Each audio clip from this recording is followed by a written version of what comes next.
Hello everyone, Minute Plus Meditation, Wednesday, June the 23rd, from the Gospel. Jesus said to his disciples, "Beware of false prophets who come to you in sheep's clothing, but inwardly are ravenous wolves. You will know them by their fruits." And he repeats this at the end of this particular section. Thus, you will know them by their fruits. So this is really important. What he doesn't say is you will know them by how good you feel. You will know them by how much you're reaffirmed, but you will know them by their fruits. So we have to be willing, disposed of mind and heart, to discern the fruits of the things that we hear. Where are they going to lead us? Because if we just look on the human level, like we have lots of reasons between you and me and everybody else out there and everybody going to church, why should I go to church because of this or that, blah, blah, blah, all that kind of stuff. There's lots of reasons. But you shall know them by their fruits. The messengers, the prophets of truth, or whoever's teaching this or that. And that's what we have to be willing to kind of be open to.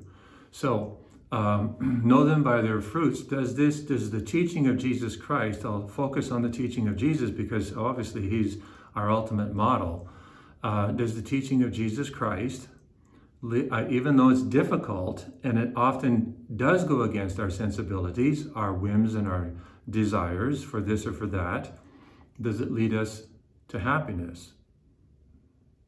Do the ways of the world lead to true interior happiness?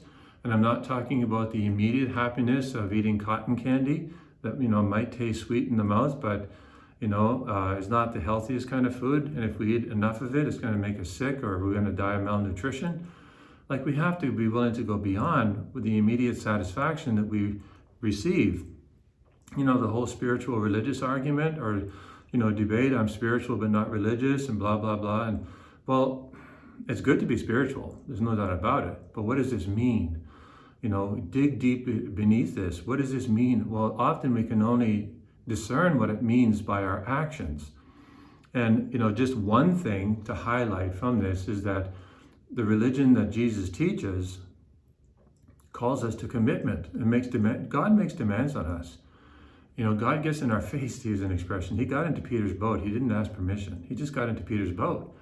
Now, what he required permission for was to continue a relationship with Peter. Peter could have walked away, but he doesn't ask permission for the initial thing. He just gets into his boat and he preaches, and then he says, "Cast out your nets." Peter's life has changed forever. So that's the way God works. So you shall know them by their fruits. God does upset us at times. God does unnerve us. God does, he calls us to do things that our human nature, our desires, our inclinations do not want to do. They want to do other things.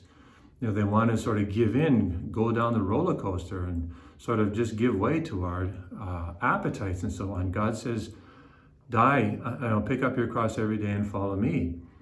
Keep your eyes focused on the truth, not on your inclinations. So there's lots of prophets out there, teachers of basically do whatever you want to do as long as you don't hurt anybody.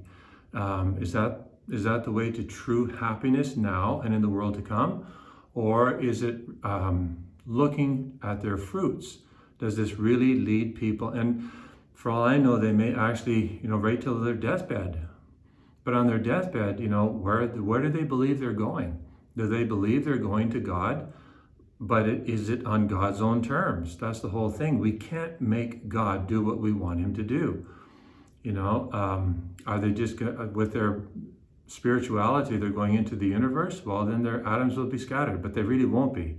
Because whatever you and I believe really doesn't matter. Heaven and hell still exist. It's just a matter of how we open ourselves up to these realities and how we respond to them. So it's really important that we know them by their fruits. Where are they leading us? Are they just telling us to, do whatever we want to do? Or are they telling us that there is no love without sacrifice? That we have to deny ourselves if we're not made for an easy life, we're made for greatness. So today, think about these. Think about the fruits of the teachers of the world and the fruits of what Jesus Christ teaches us. God bless you.